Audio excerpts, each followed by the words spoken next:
નમસ્કાર, જય હિન્દ, વંદે માતરમ. વિદ્યાર્થી મિત્રો, તમારું સ્વાગત છે I S lifestyle academy daily current affair એનાલિસિસમાં. જ્યાં જે વિદ્યાર્થીઓ સ્પર્ધાત્મક પરીક્ષાની તૈયારી કરતા એના માટે આપણે ધ હિન્દુનું ગુજરાતીમાં એનાલિસિસ જોઈએ છે. વિદ્યાર્થી મિત્રો, આજે આપણે એનાલિસિસ કરવાના છીએ 4 અને 5 જુલાઈ ધ હિન્દુ એનાલિસિસ. જે અગત્યની ઇન્ફોર્મેશન હશે એ હું તમારી સાથે આજે ડિસ્કસ કરી, ઘણી થિયોરિટિકલ ઇન્ફોર્મેશન સાથે, સબ્જેક્ટ સાથે. માહિતીની શરૂઆત કરું એ પહેલા એક ખાસ એનાઉન્સમેન્ટ. વિદ્યાર્થીઓની કન્ટિન્યુઅસ રિક્વેસ્ટ મળતી હતી એ આધારે અમદાવાદમાં 14 જુલાઈ સવારે 10 વાગે યુપીએસસી ગાઈડન્સ સેમિનારનું આયોજન કરેલું છે. સાથે સાથે જે પણ વિદ્યાર્થીઓ ગુજરાતી લિટરેચર ઓપ્શન સબ્જેક્ટ લઈ લીધો છે અથવા લેવા માંગતા હોય, યુપીએસસી ઓપ્શન સબ્જેક્ટમાં ગુજરાતી લિટરેચર લેવાના ફાયદા શું, એના માટે એક્સપર્ટ ફેકલ્ટી, સ્પેશિયલિસ્ટ પીપાના મેન ફેકલ્ટી આપણે એઝ અ ગાઈડન્સ તરીકે આપણે એને બોલાવ્યા છે, જે તમને માર્ગદર્શન આપશે જેથી તમને ખ્યાલ આવે. અને આપણે ગુજરાતી લિટરેચરના વીકેન્ડ બેચ સ્ટાર્ટ કરવાના છીએ. તો જે પણ વિદ્યાર્થીઓ એમાં ઇન્ટરેસ્ટેડ હોય એ આ એકેડમીના મોબાઈલ નંબર ઉપર કોલ કરી શકે છે. વાત કરીએ વિદ્યાર્થી મિત્રો કરંટ અફેરની અંદર, તો સામાન્ય રીતે આફ્ટરનૂન ટાઈમમાં આપણે ધ હિન્દુનું એનાલિસિસ કરતા હોઈએ છીએ. એની નોટિફિકેશન તમને આપણા વોટ્સઅપ અને ટેલિગ્રામ ચેનલ ઉપર મળી જશે. એની લિંક વિડીયોના ડિસ્ક્રિપ્શનમાં આપેલી છે, ત્યાં તમે જોઈ શકશો. આ એનાલિસિસ તમે યુટ્યુબ અને આપણી એપ્લિકેશન બંને ઉપર તમે જોઈ શકો છો. એપ્લિકેશનની પણ લિંક નીચે આપેલી છે, ફ્રી છે. ચર્ચાની શરૂઆત કરીએ તો સૌથી પહેલી જે ન્યૂઝ છે એ છે વોટર હાયસિન્થ કવરની. તો આ એક એવી સ્પીસીસ છે કે મતલબ અહીંયાની નથી, એમેઝોન જંગલોની આ એક સ્પીસીસ છે. આની અંદર આનો જે ઉપદ્રવ હોય છે એક્વાટિક સિસ્ટમની સરફેસ ઉપર સૌથી વધારે હોય છે. એક વખત આ ફેલાવાનું સ્ટાર્ટ થાય તો આખો એરિયા જે હોય એ કવર કરી લે. અહીંયા વાત કરી છે વિડમ લેક, કુમારાકોમ, કોટાયમ, કેરેલા. મોસ્ટ ઓફલી કેસમાં જે લેક હોય સ્ટેટ વાઇઝ, એના જે પૂછાવાની જે બેકગ્રાઉન્ડ હોય એ હોય ન્યૂઝ, કરંટ અફેર. કરંટ અફેરમાં જેનું નામ આવતું હોય એ સ્ટેટના લેક, એની જે રિવર લેકોની સાથે સુસંગત છે, કયા ટાઈપના લેક છે, આવી બધી ઇન્ફોર્મેશન પૂછાતી હોય છે. તો એનામાં તમને કઈ ઇન્ફોર્મેશન લીધી છે, સ્પીસીસ યાદ રાખજો. એક પ્રકારની એવી પ્રજાતિ છે કે જે વોટર સરફેસ ઉપર પોતાનો એરિયા કવર કરી લેશે, અન્ય સ્પીસીસને ડેવલપ નહીં થવા દે અને પાણીને પણ ઇફેક્ટ કરશે. હવે આની સાથે જોડાયેલો જે એન્વાયરમેન્ટ, આ ટોપિક આપણને પૂછાઈ શકે છે, એન્વાયરમેન્ટ એન્ડ ઇકોલોજી. તો એન્વાયરમેન્ટ ઇકોલોજીમાં આની સાથે એક સુસંગત જે ટોપિક છે એ છે યુટ્રોફિકેશન. આની સાથે જે એક અગત્યનો જે ટોપિક છે એ છે યુટ્રોફિકેશન. યુટ્રોફિકેશનની અંદર દરેક બાબત, યુટ્રોફિકેશનની અંદર જે અગત્યની જે બાબત છે એ હું તમને આના માધ્યમથી જણાવી દઈશ કે જેથી તમારું યુટ્રોફિકેશન એ પૂછાય તો પણ તમે એને ઇઝીલી એડ્રેસ કરી શકો. યુટ્રોફિકેશનને અને આ ન્યૂઝને કોઈ લેવા દેવા નથી, પણ આ સેમ ટોપિક સૌથી વધારે મોસ્ટ ટાઈમથી છે જે એન્વાયરમેન્ટ ઇકોલોજીમાં પૂછાતો હોય છે. વોટ ઇઝ યુટ્રોફિકેશન, અને એ તમારે લખવાનું હોય છે કઈ રીતે યુટ્રોફિકેશન એક્વાટિક વોટર સિસ્ટમને પ્રદૂષિત કરે છે. તો એનું રિલેશન જે છે એ છે આપણે જે સોઇલમાં એક્સેસ યુઝ ઓફ ફર્ટિલાઇઝર આપણે કરીએ છીએ, મતલબ જે રાસાયણિક કેમિકલ ફર્ટિલાઇઝર છે, ખાતરો છે, એનો બેફામ ઉપયોગ કરીએ છીએ. એનું સૌથી મોટું એક્ઝામ્પલ જે છે યુરિયા. ઘણી વખત આપણી ફાર્મ લેન્ડને યુરિયા, નાઇટ્રોજનની કોઈ રિક્વાયરમેન્ટ હોતી નથી, છતાં પણ ખેડૂતો એને નાખતા હોય છે. તો આનાથી શું થાય છે, જ્યારે વરસાદ આવે છે અથવા નદીનું પાણી કોઈ પણ માધ્યમથી જે નાઇટ્રોજન અને ફોસ્ફરસ ની એક્સેસ અમાઉન્ટ હોય એ એક્વાટિક સિસ્ટમ, રિવર, ઇસ્ચ્યુરી કે જે પણ આપણા મારી પાછળ તમે સી એરિયા જોવો છો એની અંદર એડ થાય છે. તો આ ન્યુટ્રિશન હોય છે એ ફાઇટોપ્લેન્ક્ટોન્સ. ફાઇટોપ્લેન્ક્ટોન્સનો અહીંયા એવો મતલબ લેવાનો છે એવી વનસ્પતિ જે તરતી હોય, એવી વનસ્પતિ જે તરતી હોય. તો એમાં બેઝિકલી આલ્ગી આપણે જોશું, આલ્ગી એને એક્સેસ અમાઉન્ટ ઓફ ફૂડ મળી જાય. આપણને થાય ને, આપણને મનગમતું ભોજન હોય, બહુ મળી જાય તો આપણે શું કરીએ, એટલું ખાઈએ કે પેટ ફાટી જાય. તો એવી રીતે આલ્ગી જે છે એ આખી સરફેસ કવર લેશે, એને આપણે કહેશું આલ્ગી બ્લૂમ. એટલે આખી જે અહીંયા સરફેસ હશે એની ઉપર આલ્ગી લાગી જશે. મારી પાસે એક પિક્ચર હતી પણ હું અત્યારે શો અહીંયા નથી કરી શક્યો. તમે એવું વિચારો કે તમે કોઈ નદી જોઈ હશે કે જેની ઉપર આખું લીલું એક લેયર હોય, તો એને આપણે આલ્ગી બ્લૂમ કહેશું. કારણ કે બહુ એક્સેસ ન્યુટ્રિશન અવેલેબલ હશે વોટરમાં, તો આલ્ગીને ભરપૂર માત્રામાં ખોરાક મળવાથી એનો બ્લાસ્ટ થઈ જાય, આલ્ગી બ્લૂમ કહેવાય. આનાથી શું થશે, જે સીડ ગ્રાસ હશે, સી ગ્રાસ હશે, જે પાણીની અંદર હોય, એમાં સૂર્યપ્રકાશ હવે જે આવતો હશે એ બંધ થઈ જશે. અહીંયા તમે જોવો છો પહેલા સૂર્યપ્રકાશ આવતો હોય, હવે રિફ્લેક્ટ થઈ જશે, અંદર નહીં જઈ શકે. તો અંદરની જે વનસ્પતિ છે અને જે પ્રાણીઓ છે એને જે સૂર્યપ્રકાશ હશે એ નહીં મળે. બીજું, ઓક્સિજન, જે ડિઝોલ્વ ઓક્સિજન હશે એનું લેવલ ઘટી જશે, કારણ કે જેટલું હશે એટલું યુટિલાઇઝ થઈ જશે, નવું આવશે નહીં. તો જે એનિમલ હશે એ પણ મૃત્યુ પામશે ઇન એબ્સન્સ ઓફ ઓક્સિજન. અને ભવિષ્યમાં જ્યારે આ નાઇટ્રોજન અને ફોસ્ફરસની માત્રા ઘટી જશે એટલે આલ્ગી પણ મરી જશે. તો એમાં પણ જે વધ્યો ઘટ્યો ઓક્સિજન છે ને એ યુઝ થઈ જશે. તો આ પાણી જે છે એ થઈ જશે પ્રદૂષિત. તો યુટ્રોફિકેશન કઈ રીતે ઘાતક છે, એક્વાટિક સિસ્ટમ, એન્વાયરમેન્ટ એન્ડ ઇકોલોજીનો મોસ્ટ આઈમ્પી ટોપિક છે. અને અત્યારે આપણે જે ન્યૂઝ જોઈએ તો એ તમને ન્યૂઝમાં કઈ રીતે પૂછાઈ શકે છે, ન્યૂઝ બેઝ ફિલ્મ્સમાં, કે ભાઈ તમને અહીંયા આપી દે કે ભાઈ જે વોટર હાયસિન્થ છે એ શું છે.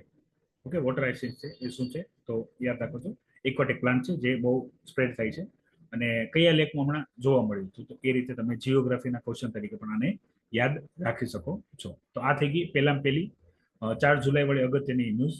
પછી સૌથી વધારે અગત્યનો જે ટોપિક છે એ છે 8 કોર ઇન્ડસ્ટ્રી. 8 કોર ઇન્ડસ્ટ્રી જે છે તો એની અંદર આ જે ટોપિક છે મોસ્ટ ટાઈમ છે prelims as well as mains માટે. ફિલ્મ્સમાં મલ્ટિપલ ટાઈમ યુપીએસસીમાં પૂછાઈ ગયેલો ક્વેશ્ચન છે on the basis of 8 core industry. કઈ ઇન્ડસ્ટ્રીનું કેટલું વેટેજ છે, weightage in percentage. Okay, weightage in percentage. સૌથી વધારે કોનું છે, સૌથી ઓછું કોનું છે, ઉતરતા ક્રમમાં કયું છે, ચડતા ક્રમમાં કયું છે. આની અંદર 3 સેક્ટર જે છે એ માઇનિંગ, ઇલેક્ટ્રિસિટી અને મેન્યુફેક્ચરિંગ. તો આ આધારે વધારે કયું ઓછું કયું જે પૂછાશે. તો 8 કોર ઇન્ડસ્ટ્રી કયા છે એનું નામ તમને ખ્યાલ હોવા પડે. Coal, crude oil, natural gas, refinery, steel, cement, fertiliser and electricity. આની ઉપર બેકગ્રાઉન્ડમાં એક ક્વેશ્ચન પૂછાઈ ગયા છે. આ 8 કોર ઇન્ડસ્ટ્રી કહેવાય છે, ઇન્ડિયાની 8 કોર ઇન્ડસ્ટ્રી કહેવાય છે.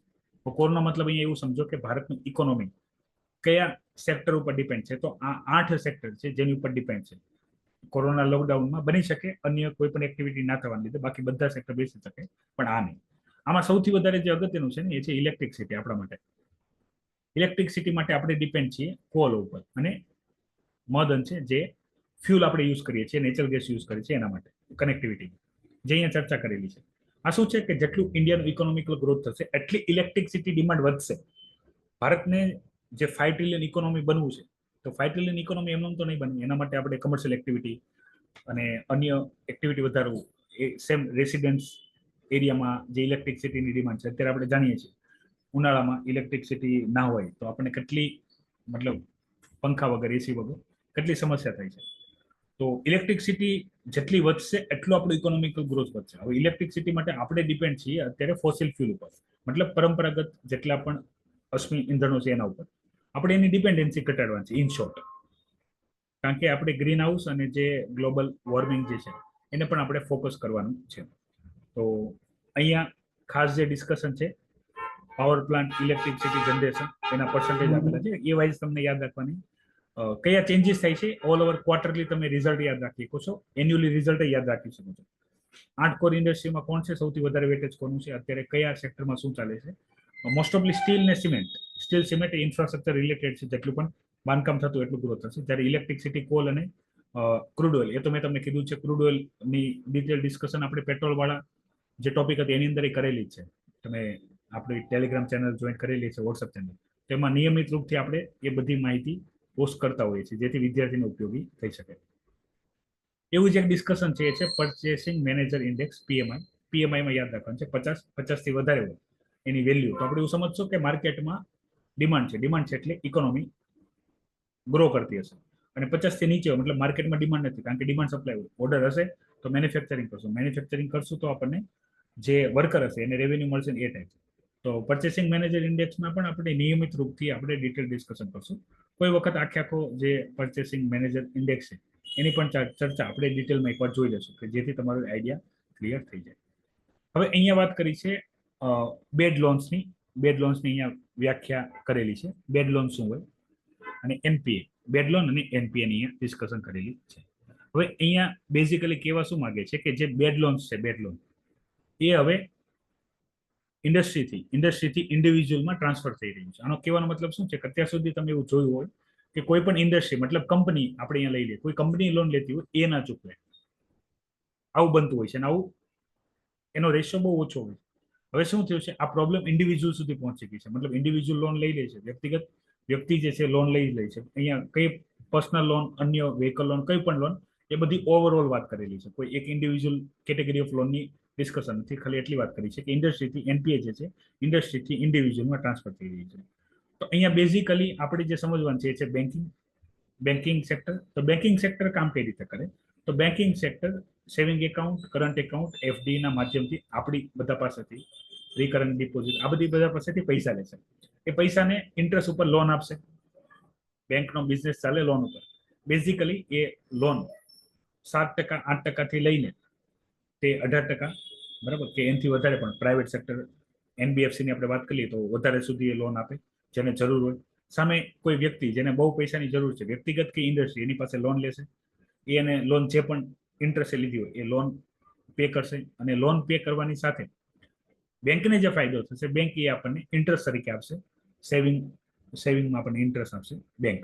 આ થઈ ગયું બેન્કિંગ મોડલ, કે જેના દ્વારા બેંક આપણી પાસેથી પૈસા લઈને વધારે ઇન્ટરેસ્ટે લોન આપીને બેંક પોતાનો પ્રોફિટ કરશે ને આપણને પણ થોડુંક શું કરશે, ઇન્ટરેસ્ટ પ્રોવાઈડ કરશે એન્યુઅલી. હવે આ જે લોકો લોન લે છે એ લોન ભરતા નથી, તો એ થશે એનપીએ. એનપીએ નું ફૂલ ફોર્મ થાય છે નોન પરફોર્મિંગ એસેટ. હવે આપણે એનપીએ કોને કહેશું? તો અહીંયા એક જ નાનકડી વ્યાખ્યા છે, એ છે 90 દિવસ. 90 દિવસ સુધી પ્રિન્સિપલ કે ઇન્ટરેસ્ટ. પ્રિન્સિપલ કે ઇન્ટરેસ્ટનો મતલબ શું થશે? તો માનો કે તમે જે લોન લ્યો છો જે તે અમાઉન્ટ, દાખલા તરીકે અહીંયા આપણે એક નાની અમાઉન્ટ લઈ લઈએ છે 1 લાખ રૂપિયા. તો તમે 1 લાખ રૂપિયા લ્યો છો દાખલા તરીકે, એ તમે લ્યો છો 7% ઇન્ટરેસ્ટ. તો ઇન્ટરેસ્ટ અલગ થશે. 1 લાખ તમારી પ્રિન્સિપલ અમાઉન્ટ છે. તો પ્રિન્સિપલ અમાઉન્ટ કે ઇન્ટરેસ્ટ બેમાંથી કોઈ પણ વસ્તુ 90 દિવસ સુધી આપવામાં આવતું નથી, તો એ છે એનપીએ. પછી આની દિવસો વધતા જશે. જેમ દિવસો વધશે એમ દિવસોની સાથે એ સ્ટ્રેસ એસેટમાં આવી જશે, કે જે કદાચ ક્લોઝ ના પણ થઈ શકે, સ્ટ્રેસ એસેટમાં આવશે. કોણ છે? તો આ જે સ્ટ્રેસ એસેટ થઈ જશે, મતલબ એવી એસેટ કે જે કદાચ ક્લોઝ નથી થવાની. તો ક્લોઝ ના થવાની હોય મોસ્ટ ઓફલી કેસમાં લોન બે પ્રકારની, કોલેટરલ, નોન કોલેટરલ. એટલે ગેરેન્ટેડ લોન, નોન ગેરેન્ટેડ. તમને સામાન્ય રીતે લોન જેમ તેમ મળતી હોતી નથી. તમે લોન લેવા જશો તો ખ્યાલ આવશે. પર્સનલ હોય, વેહિકલ હોય, મતલબ કંપની માટે, કોર્પોરેટ હોય, આ બધી લોન જે હોય ઇઝીલી ન મળે. તો લોન લેતી વખતે કંઈક ગીરવું નથી પડતું. તો આને શું કરવાનું? લોન રિકવર કરવા આવે.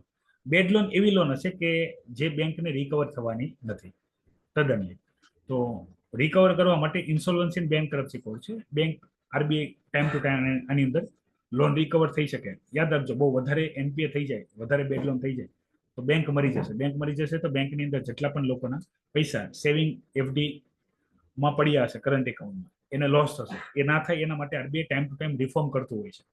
તો એ જ છે, આ છે મોસ્ટ આઈએમપી ટોપિક. હવે આને જ આવી બેડ લોન હોય છે એ બેંકના ફાઇનાન્શિયલ સ્ટેટમેન્ટમાં ખરાબ ગણવામાં છે. તો આને જ લઈને એક કોરિલેટ જે છે બેડ બેંક. એ શું કરશે?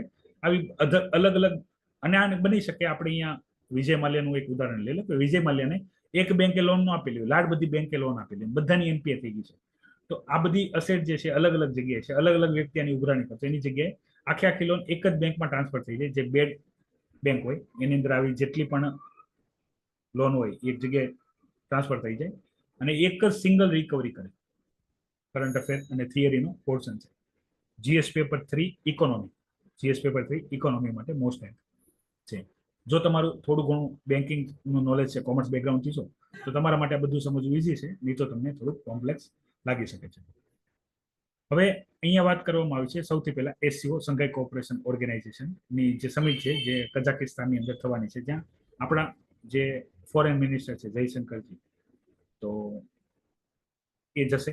આપણા પ્રાઇમ મિનિસ્ટરને જવાનું, પણ એ નથી જઈ શકતા કોઈ કારણોસર. બહુ અગત્યનું છે. એસસીઓ, સંઘાઈ કોઓપરેશન ઓર્ગેનાઇઝેશનને લઈને ફિલિમ્સ, મેન્સ દરેક લેવલે બહુ ક્વેશ્ચન આવેલા છે. તો તમારા માટે કામની વસ્તુ શું છે? અત્યારે એસસીઓના મેમ્બર કન્ટ્રી કેટલા છે? એસસીઓના મેમ્બર કન્ટ્રી કેટલા છે? તો અહીંયા China, Kazakhstan, Kyrgyzstan, Russia, Tajikistan, Uzbekistan, India અને પાકિસ્તાન છે. લાસ્ટ મેમ્બર જે એડ થયા છે એ છે ઈરાન. ઓકે, ઈરાન એડ થયા છે. એટલા એના મેમ્બર કન્ટ્રી છે. એનું હેડક્વાર્ટર ક્યાં છે? શરૂઆતમાં 5 જ કન્ટ્રી હતા, પછી 6 થયા, અને બાદમાં ઇન્ડિયા અને પાકિસ્તાન જોઈન્ટ થયું. એ રીતે વધ્યું. એસસીઓ આઈઆર માટે GS paper 2 IR international relationship માટે મોસ્ટ ટાઈમ ટોપિક છે. ક્વેશ્ચન પૂછાય જ છે. Mains point of view importance ધરાવે છે.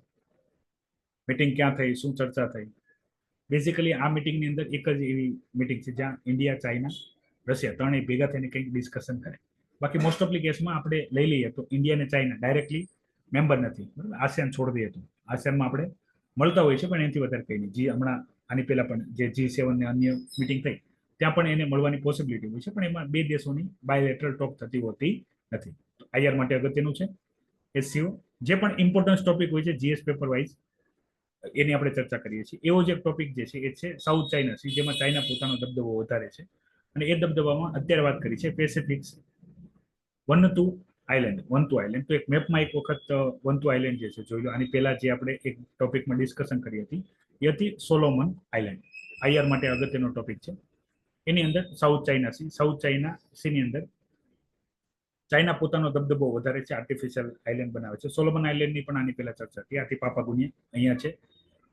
વનતુ આઇલેન્ડ અહીંયા ઓસ્ટ્રેલિયા છે. ઓસ્ટ્રેલિયા તરફ જેટલું પણ ચાઇનાનું એગ્રેશન છે એ ઓસ્ટ્રેલિયાને નથી ગમતું. તો આના માટે AUKUS ઓકસ ઓસ્ટ્રેલિયા, યુકે અને યુએસ એ ભેગા થઈને ન્યુક્લિયર સબમરીન પ્રોવાઈડ કરશે ઓસ્ટ્રેલિયાને, ચાઇનાને કરવા માટે. તો બેઝિકલી જે પણ કરંટ અફેરમાં આવા આઇલેન્ડ કે કંઈ પણ ડિસ્કશન થતું હોય તો એ પણ world geography point of view આપણા માટે ઇમ્પોર્ટન્સ ધરાવે છે કે આપણે એ તૈયારી કરવાની રહેશે. મેપ બેઝ જેટલી ઇન્ફોર્મેશન તૈયાર કરશો એ પણ તમને એક્ઝામમાં કામ લાગશે. હવે વાત કરીએ પહેલા સેશનની. એની અંદર જે પ્રેસિડેન્ટ સ્પીચ થતી હોય છે, જેવી લોકસભા ઇલેક્શન પૂરું થાય એ બાદ આપણા જે રાષ્ટ્રપતિ હોય છે એ સ્પીચ આપતા હોય છે. એને સ્પીચ બાદ શરૂઆત થતી હોય છે motion of thanks. Motion of thanks parliament વાળા ટોપિક તમે ના જોયા હોય તો ખાસ એ જોઈ લેજો. એની અંદર આપણે બધા મોશનની ચર્ચા પણ કરેલી છે, મોશન ઓફ થેન્ક્સ. તો એની અંદર ઘણી બધી ચર્ચા થઈ. એમાંનો એક ટોપિક જે છે મણિપુર. તો મણિપુરમાં બેઝિકલી આપણા જે પ્રાઇમ મિનિસ્ટર છે નરેન્દ્ર મોદીજી એને અપીલ કરી છે કે ભાઈ અત્યારે પાર્ટી પોલિટિક્સને ભૂલીને દરેક વ્યક્તિ સામે આવે, મણિપુરની અંદર શાંતિ સ્થાપવા માટે. મણિપુરમાં શાંતિ સ્થપાય તો ત્યાંના જે લોકો છે એ શાંતિથી રહી શકે. આની પહેલા પણ હવે આના માટે મણિપુરની અંદર એની જે કુકી મૈતી એનો એક જૂનો ઇતિહાસ છે પહેલેથી. એઝ અ વોરિયર આ બધી એવી ટ્રાઇબ છે જે એકબીજાની સાથે લડતી આવી છે અને એનું જ ઘણી વખત આઉટ ઓફ કંટ્રોલ થઈ જતું છે. અને એને આપણે કઈ રીતે શાંત કરવું. હાલાકી આ જે એકદમ બોટમ લેવલે જે આ વાયોલેશન થતા હોય છે અને ત્યાં બેઝિકલી જે NSCN કે જે છે બીજા અન્ય ટ્રાઇબ્સ ગ્રુપ છે, બરાબર. મેન બેઝિકલી જે નાગા ટ્રાઇબ્સ છે એની પણ ઇન્સર્જન્સી વાળી જે વિદ્રોહ વાળી જે એક્ટિવિટી છે બધું એક સાથે ભાગ ભજવતું હોય છે. તો રાષ્ટ્રપતિ સ્પીચમાં કઈ કઈ બાબતનો ઉલ્લેખ કર્યો, પેપર લીક થાય છે એ બાબત, પછી મણિપુર વાળી બાબત.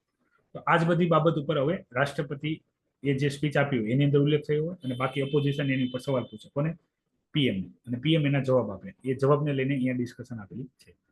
હાથરસની અંદર તમને તમારા સુધી આ ન્યૂઝ પહોંચી ગઈ છે કે ભાઈ ભાગદોડ થઈ ને ભાગદોડની અંદર 121 વ્યક્તિઓ મૃત્યુ પામ્યા.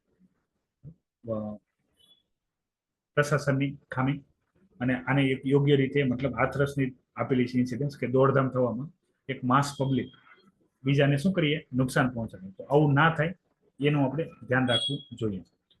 હવે અહીંયા વાત કરીએ board of national research foundation દ્વારા સ્થાપના થઈ છે. આ ફર્સ્ટ જ્યારે પણ આવું કોઈ પણ ઇન્ફોર્મેશન આવે ન્યૂઝપેપરમાં ફર્સ્ટ તો એ આપણા માટે અગત્યનું થઈ છે. તો એક્ઝિક્યુટિવ એન્ડ ગવર્મેન્ટ બોડીનું એક નિર્માણ કરવામાં આવ્યું છે. આની અંદર આપણે એક ડાયરેક્શન આપવામાં આવશે સાયન્ટિફિક રિસર્ચને. હવે આની અંદર બેઝિકલી એવું સમજો આપણા દેશમાં અલગ અલગ સેક્ટરની અંદર લોકો રિસર્ચ કરતા હોય છે. એજ્યુકેશન સેક્ટર થઈ ગયું, પછી મેન્યુફેક્ચરિંગ થઈ ગયું, સાયન્ટિફિક લેવલે મેડિસિન થઈ ગયું. દરેક સેક્ટરમાં પોતપોતાની રીતે જે પણ કંપનીઓ હોય છે પ્રાઇવેટ કે ગવર્મેન્ટ એ લોકો શું કરતા હોય છે રિસર્ચ કરતા હોય છે. પણ એવા પણ રિસર્ચ હોય છે જેમાં ગવર્મેન્ટ ઇન્વેસ્ટ થતું હોય અને રિસર્ચ થતું હોય ફ્યુચર પર્પઝ ઓફ. તો કયા રિસર્ચ એવા હોય કે જે ગવર્મેન્ટ સ્પોન્સર દ્વારા આગળ લઈ જઈ શકાય છે. તો બેઝિકલી એના માટે એક બોડીનું નિર્માણ કરેલું છે. કોઈ ઇન્ડિવિજ્યુઅલ લેવલે તમે રિસર્ચ કરી શકો છો, પણ ઘણા બધા રિસર્ચ એવા હોય છે જે કોસ્ટલી હોય અથવા જે રિસર્ચ કરવાવાળો વ્યક્તિ એની પાસે ફંડિંગ ના પણ હોય. તો એ ફંડિંગ કરવાનું કે નહીં કરવાનું એ ડિસિઝન કોણ લે છે. ભવિષ્યમાં આપણે ટેકનોલોજી માટે કરી હોઈ શકે છે એવી એ જ ઇન્ફોર્મેશન અહીંયા આપેલી.